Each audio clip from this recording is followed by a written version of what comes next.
Sa Panginoon siya'y awitan at ating purihin. Lumapit tayo sa Panginoon siya'y awitan at ating purihin. Ating sambahin ang Panginoon, ang ating kubli at lakas. Sa Panginoon siya'y awitan at sa ating purihin. Lumapit tayo sa Panginoon siya'y awitan at ating purihin. Lumapit tayo sa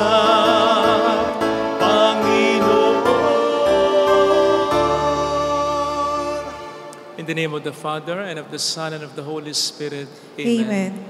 It's the grace and peace of our Lord Jesus Christ, the love of God, and the fellowship of the Holy Spirit be with you all. And with your spirit. In order to prepare ourselves to celebrate these sacred mysteries, let us first call to mind our sins and ask the Lord for His pardon and forgiveness. I confess to Almighty God and to you, my brothers and sisters, that I have greatly sinned in my thoughts and in my words, and in what I have done and in what I have failed to do. Through my fault, through my most grievous fault. Therefore I ask the Blessed Mary, ever Virgin, all the angels and the saints, and you, my brothers and sisters, to pray for me to the Lord, our God. May Almighty God have mercy on us, forgive us our sins, and bring us all to life everlasting. Amen. Lord, have mercy. Lord, have mercy. Christ, have mercy. Christ, have mercy. Lord, have mercy. Lord, have mercy.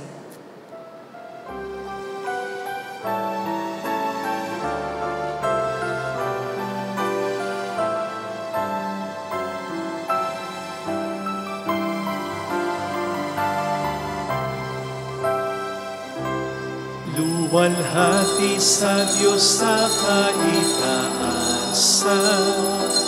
kaloob sa lupa ay kapayapaan. Pinupuri ka, ipinagdarama, sinasamba ka namin sa dakila mong kalwalhatian. Panginoon naming Diyos, Hari ng langit, Amang makapangyarihan, Panginoong Jesucristo, bugtong nanak ng Diyos, Kordero ng Ama.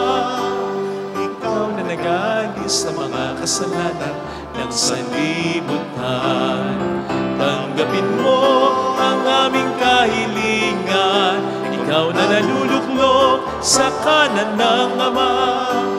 Maawa ka sa amin, ikaw lamang ang banal, Panginoong Jesucristo, kasama ng Espiritu, sa bahay ng Ama.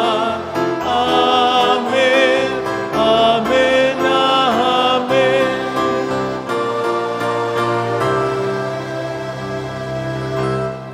Let us bow our heads. And let us pray. We pray for all fathers. O God, strength of those who hope in you, graciously hear our pleas.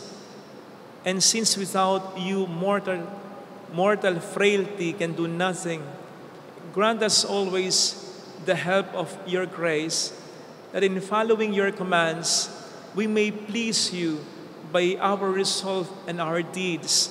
Through our Lord Jesus Christ, your Son, who lives and reigns with you in the unity of the Holy Spirit, one God, forever and ever. Amen.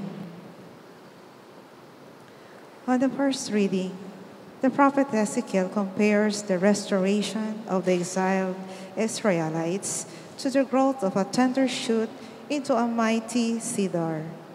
This symbol will be used by Jesus to express the growth of the kingdom in our midst. A reading from the book of the prophet Ezekiel. Thus says the Lord God, I too will take from the crest of the cedar, from its topmost branches, tear off a tender shoot, and plant it on a high and lofty mountain.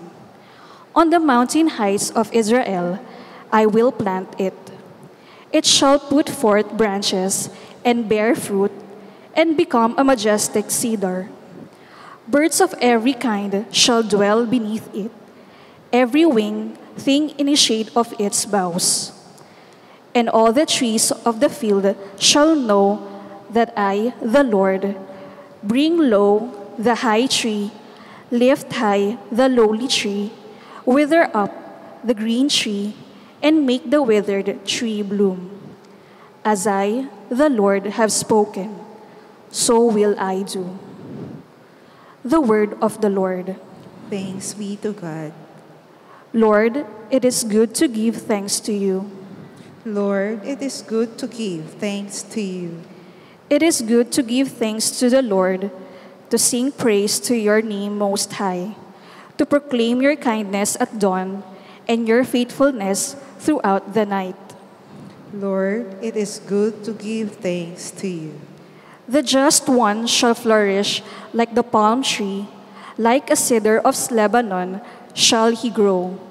They planted in the house of the Lord shall flourish in the courts of our God. Lord, it is good to give thanks to you. They shall bear fruit even in old age. Vigorous and sturdy shall they be, declaring how it just the Lord, my rock, in whom there is no wrong. Lord, it is good to give thanks to you. On the second reading, Paul encourages the Christians in Corinth to continue to be confident. Amid all sorts of troubles, he himself is full of confidence because he relies on Christ. A reading from the second letter of St. Paul to the Corinthians. Brothers and sisters, we are always courageous, although we know that while we are at home in the body, we are away from the Lord. For we walk by faith, not by sight. Yet we are courageous, and we would rather leave the body and go home to the Lord. Therefore, we aspire to please Him, whether we are at home or away. For we must all appear before the judgment seat of Christ, so that each may receive recompense according to what he did in the body, whether good or evil. The word of the Lord. Thanks be to God.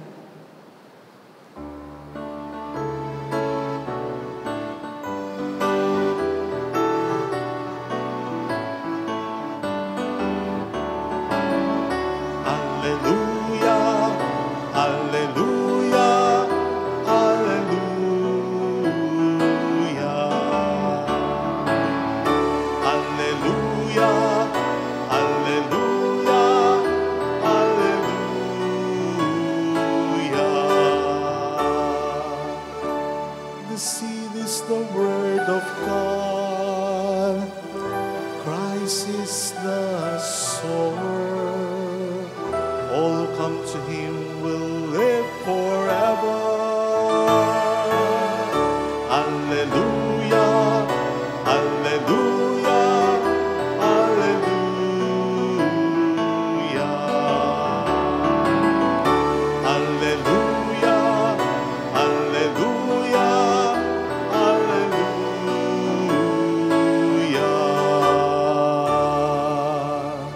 The Lord be with you. And with your spirit. A reading from the Holy Gospel according to Mark.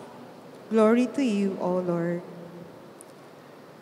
Jesus said to the crowds, "This is how it is with the kingdom of God. It is as if a man were to scatter seed on the land and would sleep and rise night and day, and through it all the seed would sprout and grow, he knows not how. Of its own accord, the land yields fruit, first the blade, then the ear, then the full grain in the ear. And when the grain is ripe, he wields the sickle at once, for the harvest has come." He said, "To what shall we compare the kingdom of God? Or what parable can we use for it? It is like a mustard seed that, when it is sown in the ground, is the smallest of all seeds on the earth.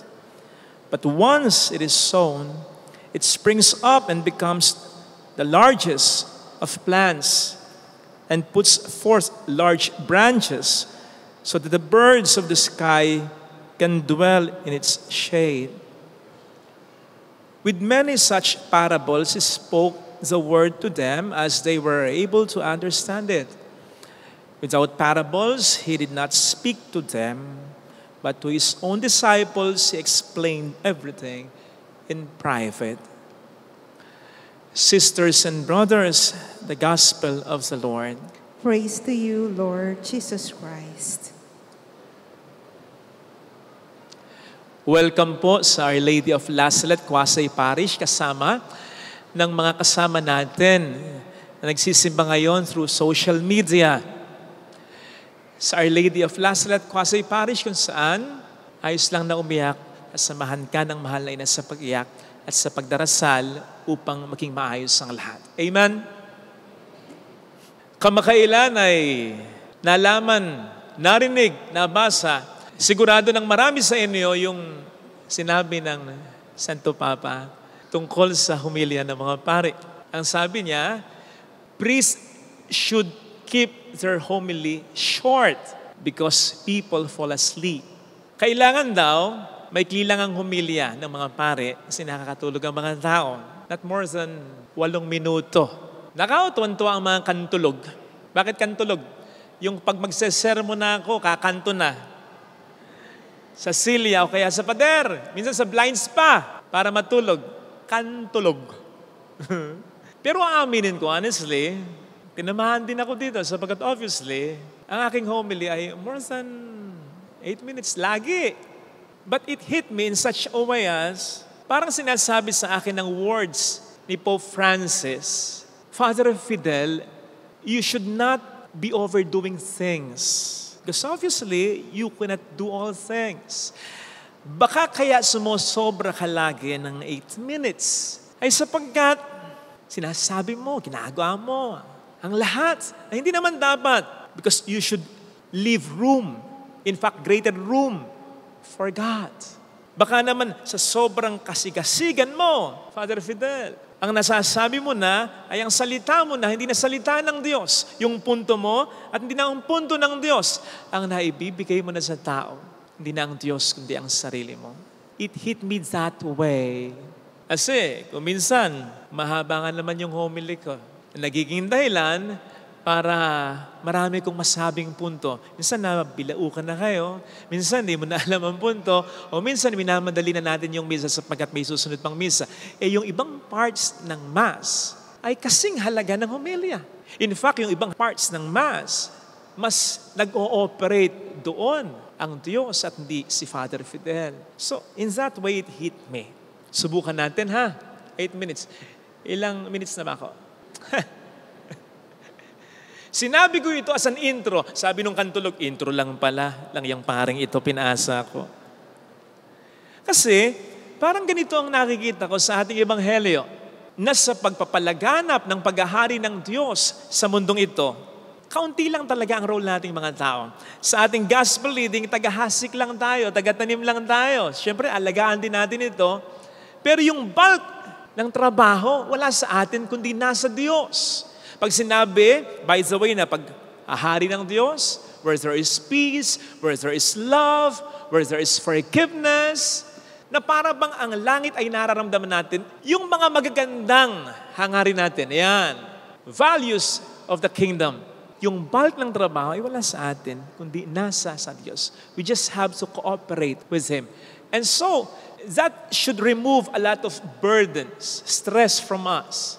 Realizing that, sa pagmimithi natin ng mga magagandang bagay sa mundong ito, yung bulk ng katuparan nito ay wala sa atin, kundi nasa Diyos. Halimbawa, yung gusto nating magkaroon ng kapayapaan, magkaroon ng pagmamahalan, specifically sa ating tahanan, yung gusto mong maabot ang pangarap mo, maayos ang pamilya mo, maalagaan ang mga magulang mo, matulungan ang mga kapatid mo, lahat ng ito ay itinanim ng Panginoon sa atin. Siyang nagtanim, kaya siya din ang nangakong gagawa ng paraan upang ito'y payabungin. As I said, that should lessen our stress and burden.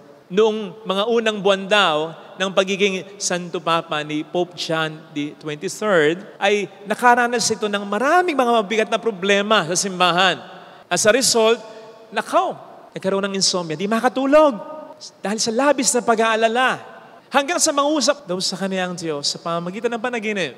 At sa kanyang panaginip, may narinig siyang boss na nagsasabi sa kanya, don't be too serious with yourself. Remember that I am still the head of this church and not you. Masyadong seryoso. Relax lang. Tandaan mo, ako pa rin ang pinuno ng simbahang ito, hindi ikaw. Baka meron sa atin ngayon ang inaatake ng insomnia, yung mga hindi makatulog. Baka meron sa atin ang may labis na problema, labis na nag-aalala. Ang prayer ko ay, marinig po natin pare-pareho ang boses ng Panginoon, kahit gising na gising tayo, nagsasabi sa atin, relax lang. Kung masyadong seryoso. Kung masyadong mag-alala. Ako pa rin, Father Fidel, ang kura paroko ng simbang ito. Ako pa rin ang hihipo sa puso ng mga tao. Ako pa rin ang makapagpapabago sa kanila.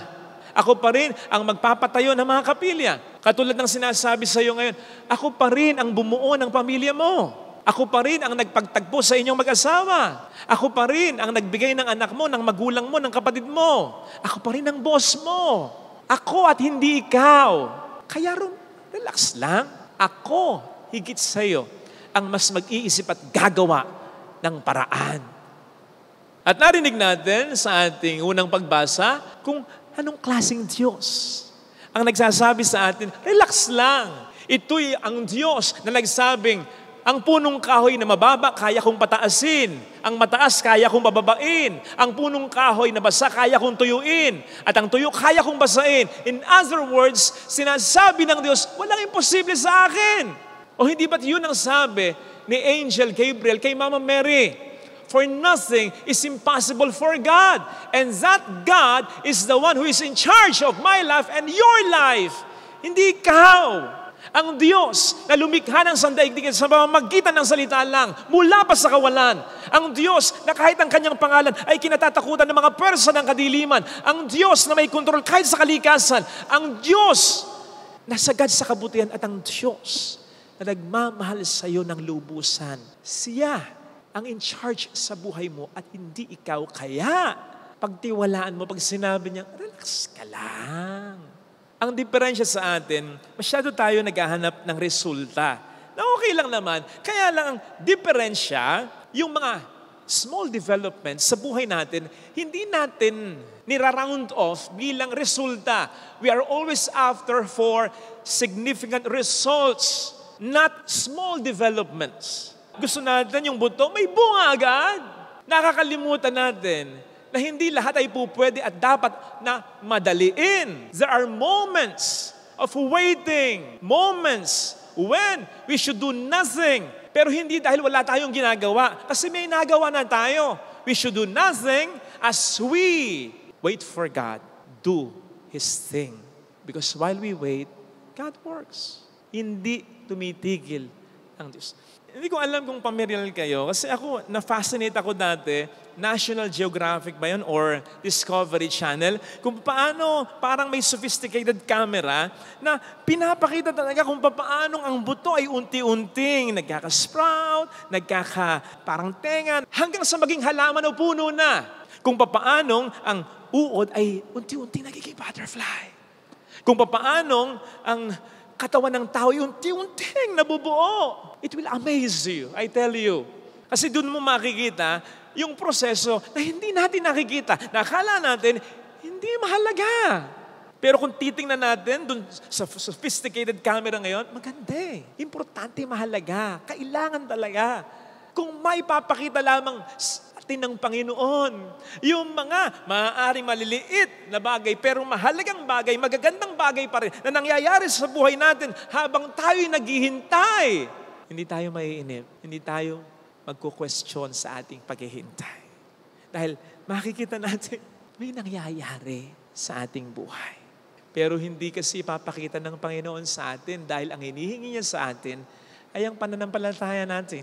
Yung pananampalataya natin, sa sinabi niya sa ating first reading, kapag sinabi ko, gagawin ko.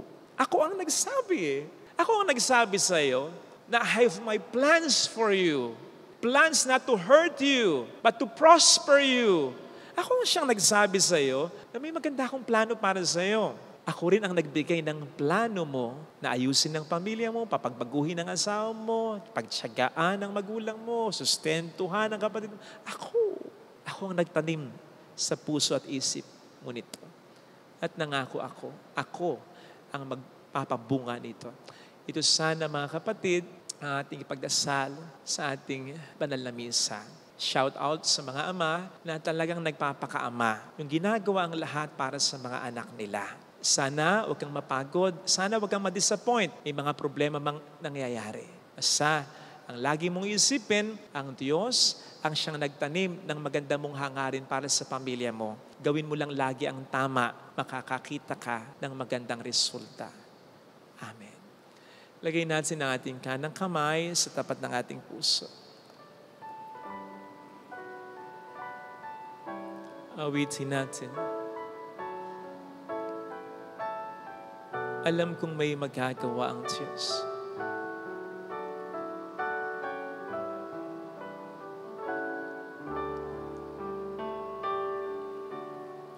Alam kong may magagawa makapangyarihan siya. ang Diyos. Alam kong may magagawa ang Diyos.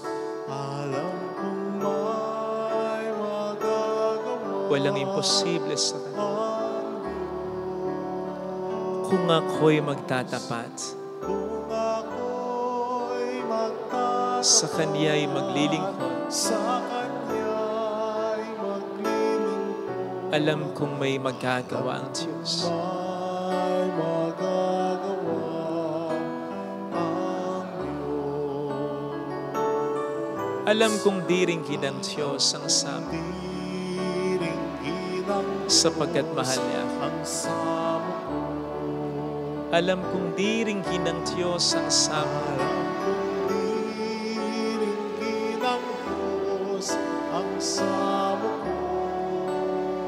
kung ako'y magtatapat, Kung ako'y magtatapat sa Kanya'y maglilingkod, sa Kanya'y maglilingkod. alam kong diringgin ng Diyos ang samo ko. Diringgin ang Pikit natin ang ating mga mata.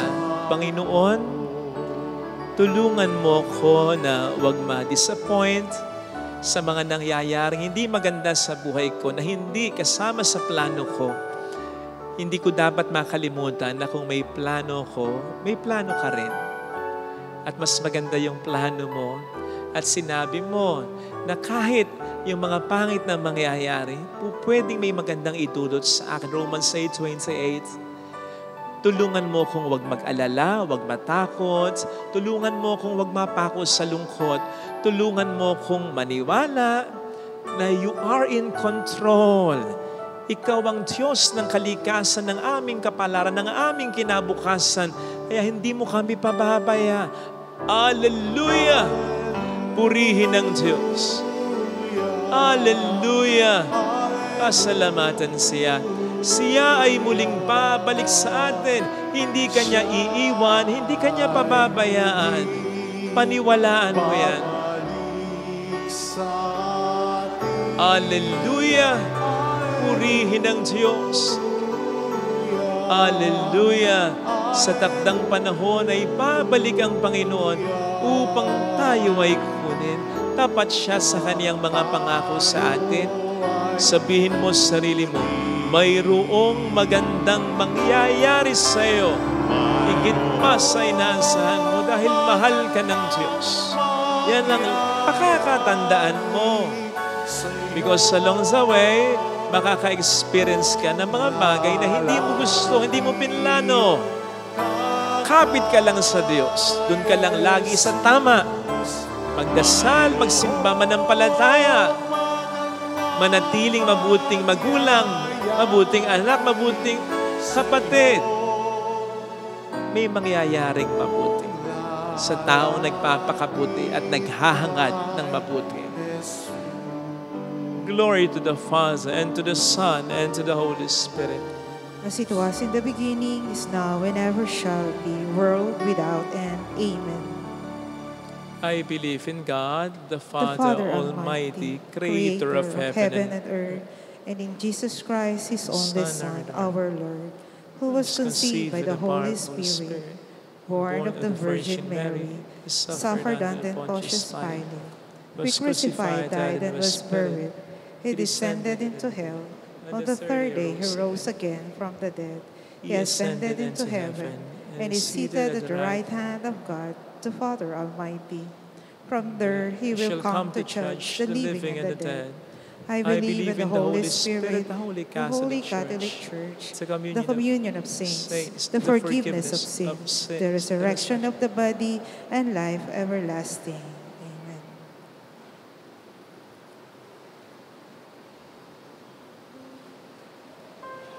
Offertory.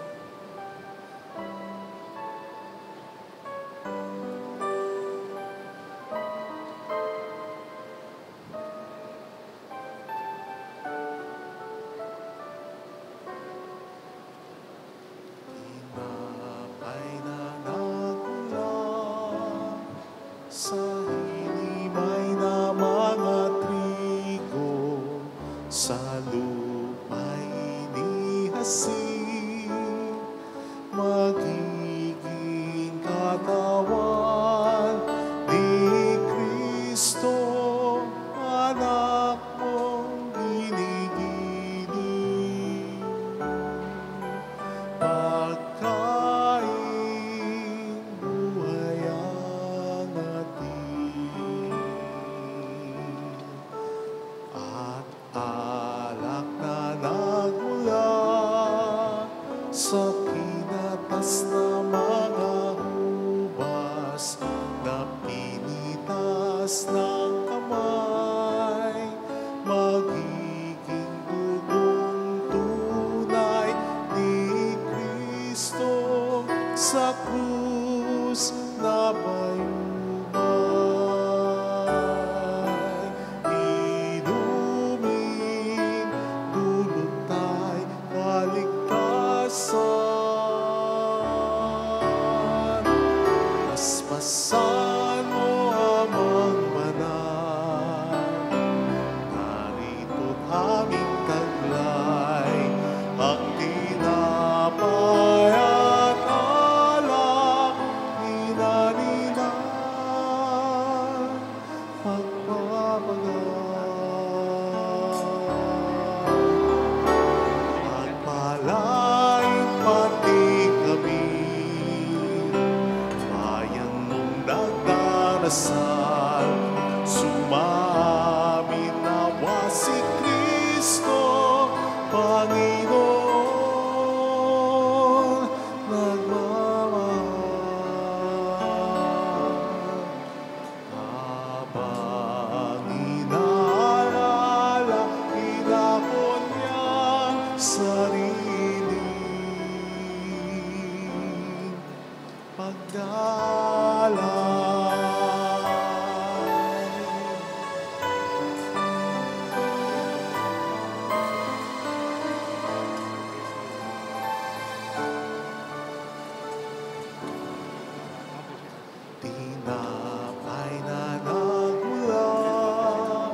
sa inimay na mga trigo, sa lupa'y inihasin, magiging katawan ni Kristo, anak mong ginigiling. Pagkain buhay ang atin, at alak na nagmula sa kinatas na mga ubas, na pinitas ng kamay, magiging dugong tunay ni Kristo sa krus na bayubay.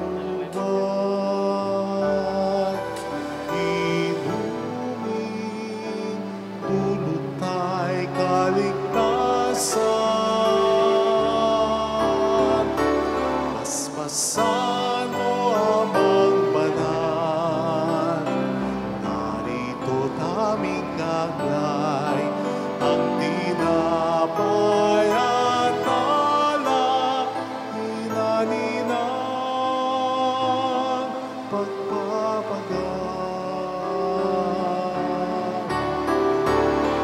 Pagpalain pati kami, bayan mong nagdarasal, sumamin nawa si Kristo, Panginoon, nagmamahal. Habang inaalay ako niyang sarili,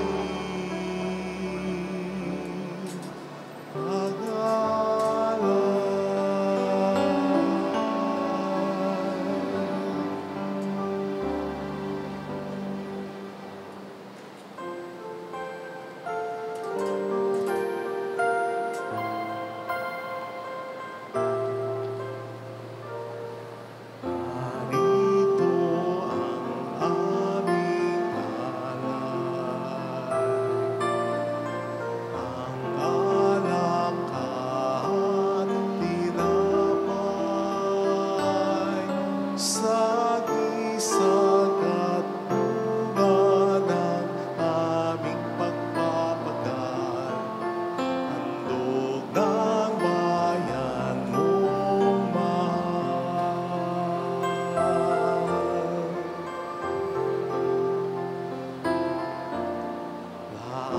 Nanaalay sa iyong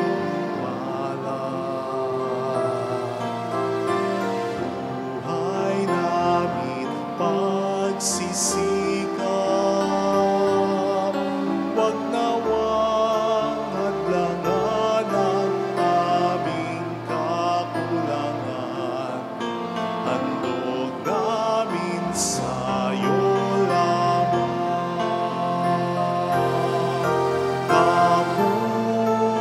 Kapuri-puri ka po naming mahal, O Diyos ng langit at sa kalupaan. Paspasan at ligapin buhay naming lahat.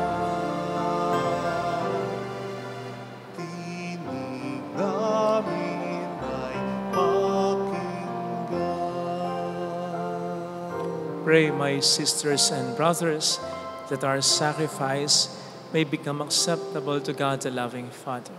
May the Lord accept the sacrifice at your hands for the praise and glory of his name, for our good and the good of all his holy church. O God, who in the offerings presented here provide for the twofold needs of human nature, nourishing us with food and renewing us with your sacrament, grant, we pray, that the sustenance they provide may not fail us in body or in spirit, through Christ our Lord. Amen. The Lord be with you. And with your spirit, Lift up your hearts. we lift them up to the Let Lord. us give thanks to the Lord our God. It is right and just. It is truly right and just, our duty and our salvation always and everywhere to give you thanks. Lord, Holy Father, Almighty and eternal God, through Christ our Lord, for by his birth he brought renewal to the humanity's fallen state, and by his suffering canceled out our sins. By his rising from the dead, he has opened the way to eternal life, and by ascending to you, O Father, he has unlocked the gates of heaven. And so with the company of angels and saints, we sing the hymn of your praise, as without end we acclaim. Holy, holy, holy Lord, God of hosts, heaven and earth are full of your glory. Hosanna in the highest. Blessed is the one who comes in the name of the Lord. Hosanna in the highest. You are indeed holy, O Lord, the fount of all holiness. Make holy, therefore, these gifts, we pray, by sending down your Spirit upon them like the dewfall, so that they may become for us the body and blood of our Lord Jesus Christ. At the time he was betrayed and entered willingly into his passion, he took bread, giving thanks, broke it, gave it to his disciples, saying, "Take this, all of you, and eat of it. For this is my body, which will be given up for you."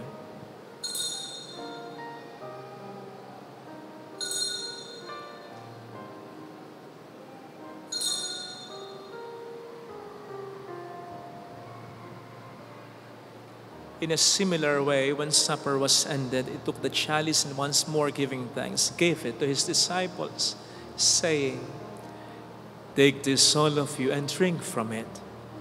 For this is the chalice of my blood, the blood of the new and eternal covenant, which will be poured out for you and for many, for the forgiveness of sins. Do this in memory of me."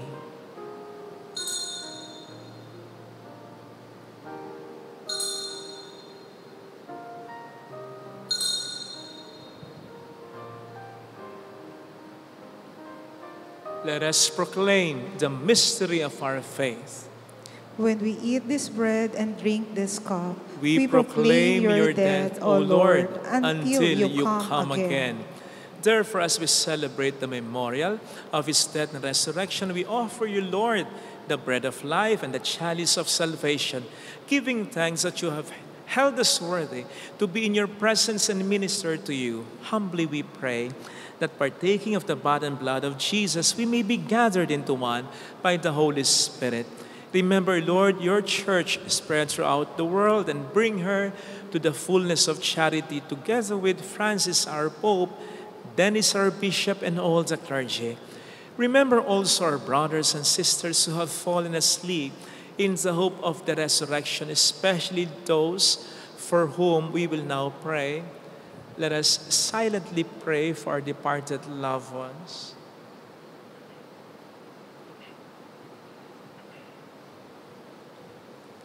Welcome them into the light of your face, and all who have died in your mercy. Have mercy on us all, we pray, that with the Blessed Virgin Mary, Our Lady of Lazaret, Mother of God, Saint Joseph, her most chaste spouse, with all the blessed apostles and saints who have pleased you throughout the ages, we may merit to become co-heirs to eternal life and may praise and glorify you through your Son, Jesus Christ. Amen. Through him and with him and in him, O God, Almighty Father, in the unity of the Holy Spirit, all glory and honor is yours forever and ever. Amen. Jesus taught us to call God our Father, and so we have the courage to say,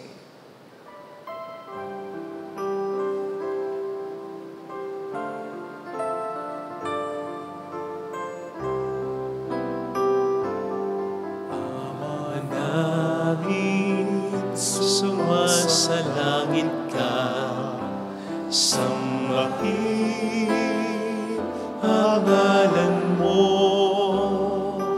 mapasa amin ang kaharian mo, sundin ang loob mo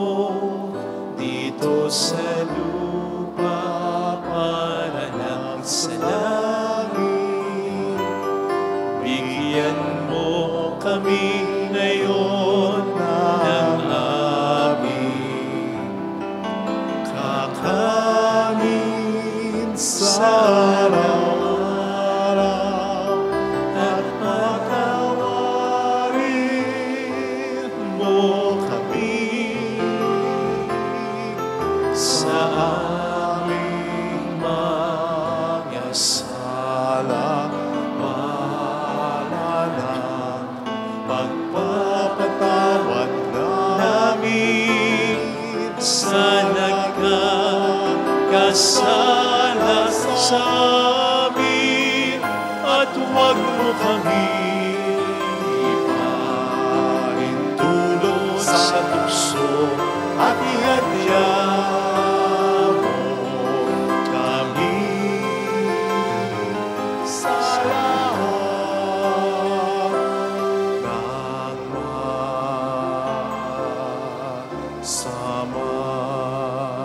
deliver us. Lord, we pray from every evil. Graciously grant peace in our days, that by the help of your mercy we may be always free from sin and safe from all distress, as we await the blessed hope and the coming of our Savior Jesus Christ. For the kingdom, the power, and the glory are yours, now and forever. Lord Jesus Christ, who said to your apostles, "Peace I leave you, my peace I give you," look not on our sins, but on the faith of your church, and graciously grant her peace and unity in accordance with your will, who live and reign forever and ever. Amen. The peace of Jesus be with you always. And with your Let spirit. us offer one another the sign of God's peace. Kapayapaan po. Peace be with you po.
Behold, Jesus, the Lamb of God, who takes away the sins of the world. Happy are those invited to the supper of the Lamb. Lord, I am not worthy that you should enter under my roof, but only say the word, and my soul shall be healed. By the body and blood of Christ, bring us our deliverance from the lust.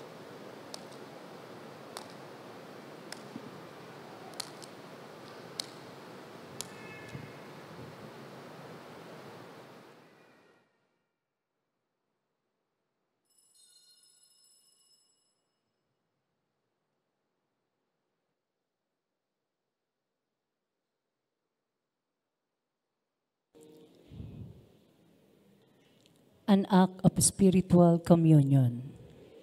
My Jesus, I believe that you are present in the most holy sacrament. I love you above all things, and I desire to receive you into my soul.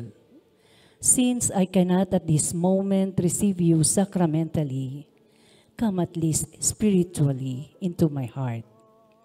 I embrace you as if you were already there and unite myself wholly to you. Never permit me to be separated from you. Amen.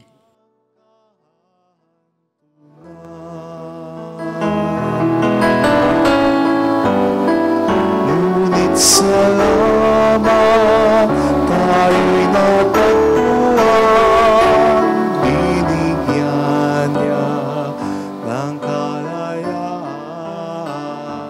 Tanging kay Jesus mayroong tagumpay. Siyang ating patnubay, siyang ating gabay, siya sa ating nagbigay buhay.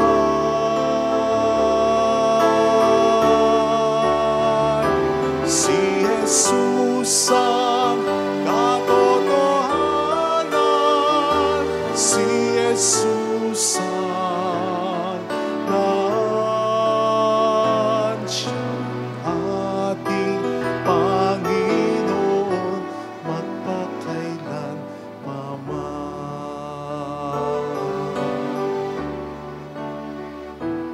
at ngayon sa ating buhay, sa tuwina siya'y nagbabantay. Ang pag-ibig niya'y tunay na walang kapantay.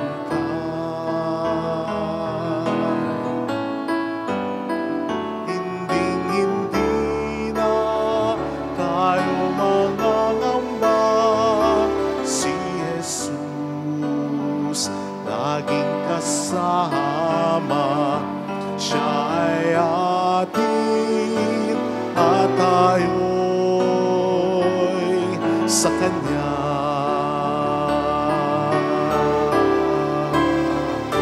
Siyang ating patnubay, siyang ating gabay, siya sa ating nagbigay buhay.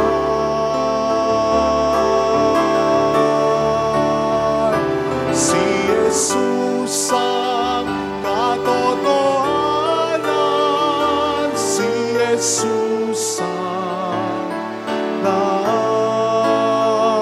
siyang ating Panginoon magpakailanman.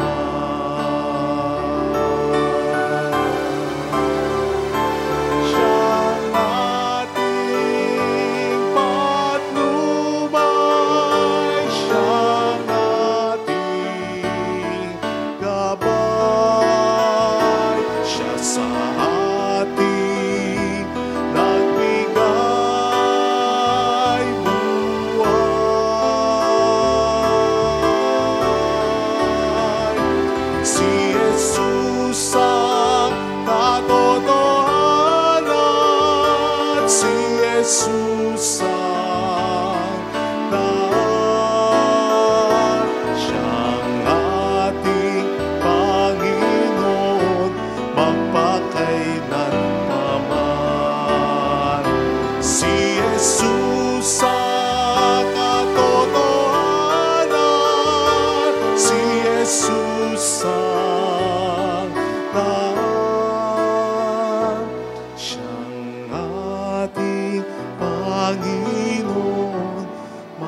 Let us pray.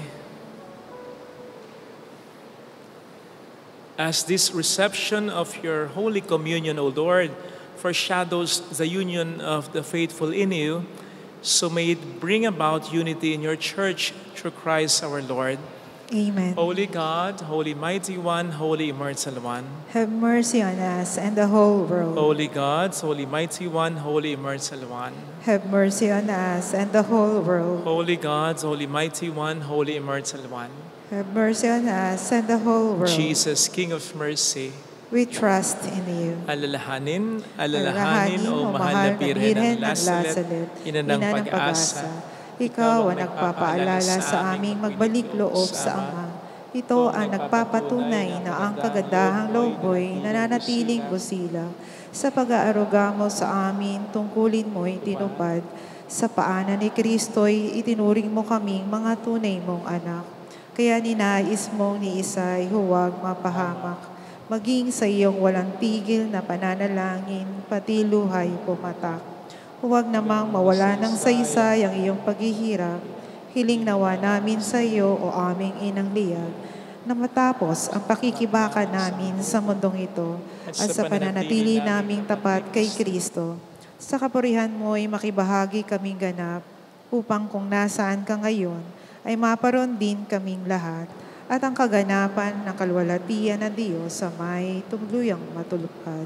Siya na Mahal na Birhen ng Lasalet, tagapagkasundo ng mga makasalanan. Panalaan kaming walang patid, kami mga dumudulog sa iyo. Maraming salamat po sa inyong pagtulong sa mga nag-aali ng alkansya, sa suporta nyo sa Three Nails and a Crown, sa Silvery Shop, at sa pag-share ng ating mga video. Salamat sa mga nagpapadala ng tulong through GCash and bank account natin. Maraming salamat. Dito po natin kinukuha yung mga pinantutulong natin. Ngayon po, may mga pinapagawa tayong chapels. So marami pong salamat sa inyo. At ito rin yung ginagawa nating fund para ma-promote ang devotion sa Our Lady of Lasalet. Nagbibigay po tayo lagi ng mga images ng Our Lady of Lasalet. Marami pong salamat sa inyo. Yung mga ama, pakiyuko po ninyo ang inyong ulo. Amang mapagmahal, Diyos ng buhay, sa araw na ito, pinararangal na namin ang mga ama at nagpapasalamat kami sa iyo para sa mga buting bagay na kanilang binigay sa kanilang pamilya. Ang pagmamahal nila ay tanda ng iyong banal na pagsuyo at pakikibahagi sa iyong banal na pag-ibig. Salamin ng iyong banal na pangangalaga ang patuloy nilang pagmamalasakit para sa pangailangan ng kanilang pamilya. Kaya't pinupuri ka namin, Ama, ng mga bansa sa pagpaparangal namin ngayon sa kanila. Pagkalooban mo po sila sa araw na ito, sa mga susunod ng panahon, ng mga kinakailangan nilang biyaya. Basbasan mo sila ng iyong katatagan, ng iyong banal na kapangyarihan upang patuloy silang maging sagisag mo. Sila naway tulungan ng kanilang mga anak sa kanilang banal na katungkulan bilang magulang sa pagpapakita sa kanila ng paggalang at taus-pusong pagmamahal. Pagkalooban mo sila ng kalikayahan upang sila na nag-alay ng buhay ay makapiling mo, Diyos, amang nasa langit sa buhay na walang hanggan sa pamamagitan ni Kristo ang aming Panginoon. Amen. Happy Father's Day po, palakpakan natin ang ating mga ama. Buhay po kayo. The Lord be with you. And with your spirit. And may God bless us and our loved ones, our families, in the name of the Father, and of the Son, and of the Holy Spirit. Amen. The Mass has been offered. Go in the peace and love of Jesus Christ. Thanks be to God. Maraming salamat din po.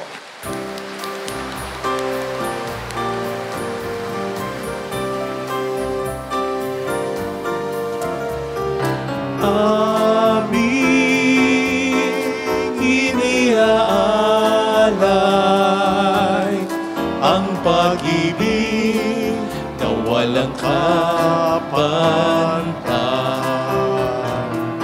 Okay, sarap mabuhay kung may nagmamahal, pagmamahal na tunay at laging dalisay. Ang Birhen kong umibig ay walang siramis, pagsintang sakralinis sa iyo hanggang langit.